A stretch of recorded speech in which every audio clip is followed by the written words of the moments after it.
be rendered speechless by team's draft. I mean, it's...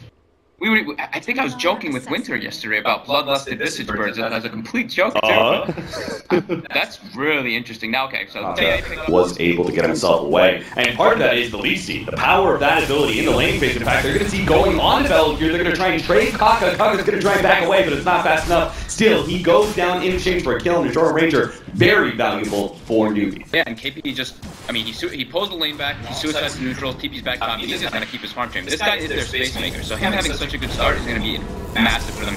Fade getting down on bottom. Nice, double silence there. Fade is going to be in some serious trouble. The nuke comes in, not quite enough to finish him off. In fact, he's still getting a lot of heal going down. Now the spin on a QO. They might just be able to kill this mid hero. The spin is doing so much damage, it looks like a couple more right clicks and they can finish him off. It's a big kill, but Unai is going to be kited around QO, staying one step ahead of him. 3 down on Newbee in the bottom lane, and nobody dies from MVP Phoenix. Most importantly, QO, the mid laner, stays alive through all where you need some space being created for these heroes, and Slark will absolutely be able to do that to start he's having. If he can get away from this game, potentially, they do still have a glimpse. They're going to be able to pull him back into the kinetic field, get some more right-click damage. He's going to try and go for the TP Alpha. Fetty's there with the stun, thanks to being level 4.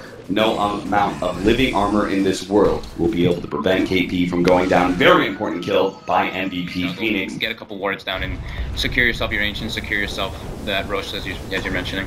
MVP Phoenix, in some ways, this you normally think about living armor being quite strong against a little bit of harassment damage against towers, but QO is going to be gone on here. The Omni Slash bounces onto him, but he still tanks up a lot of this with the Great Keeper's Cloak. Still, though, with the minus armor, KP might be able to run him down. He turns on to Bello instead, gets a good crush off, had to run himself away from the birds. U9 comes forward, silence back, but a big nuke comes out from SC. That right-click damage did so much. He tries to chase out Bevy as well, but slows down now as the Visage gets a good nuke off, but in the end, they won't be able to find a connect onto Newbee. So it'll help them both get to level 16 as well as be able to get that Aghanim Scepter, and they'll reach this very big peak for MVP Phoenix, and that's really where they will hit their strongest.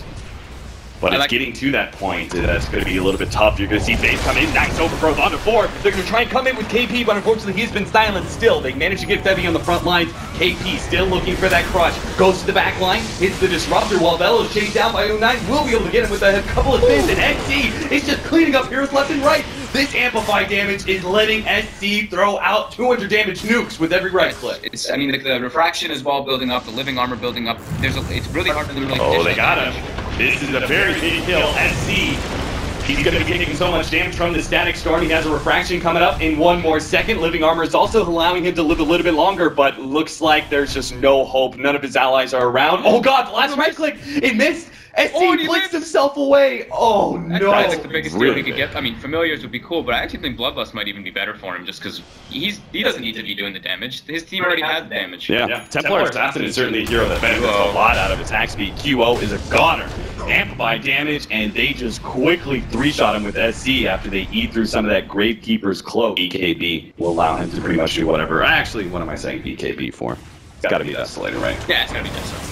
KP gonna be pushed back here into the Static Storm. He will be a goner, but maybe Newbee can actually save him. Nice heals coming out. They managed to get both a little bit of heal from the Healing Ward as well as that living armor. The Omni Slash just rips through so many of the heroes of MVP Phoenix. Jump forward, they're gonna be able to find another one. That's gonna be Fetty. The tanky ogre, not so tanky, he's missing so much armor. Oh my, this is actually starting to look so troublesome for MVP. They didn't actually win those tri-lane scenarios. Even with the extra hero being brought in, they never actually got the connection with the kill. Yeah, he is top on net worth, which is great, but by Bevy.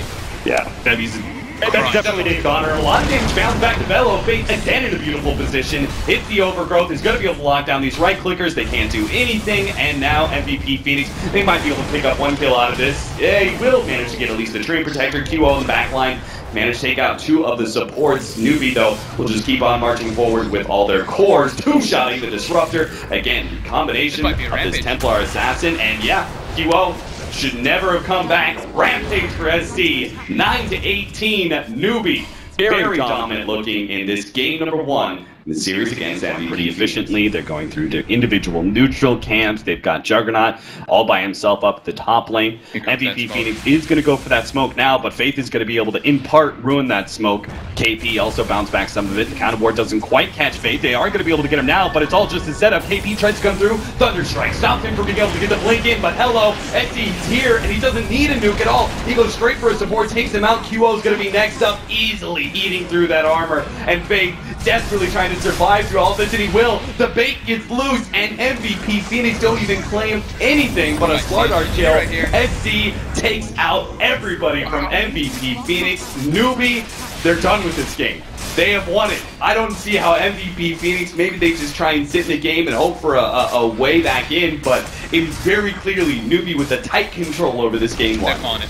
I think that's the right move. Honestly, they've only got that one tier 1 pressured. I think it was really dictated by that middle battle. Yeah. Even though it seemed like they could kind of come back, you could feel pressure day where they did that 5-man smoke, Faith in a perfect position to break it. He doesn't even die, and KP just runs in and dies. SEC he didn't need his teammates there at that point when he's in that much of an advantage. Beautiful. So what do you think we learned from this?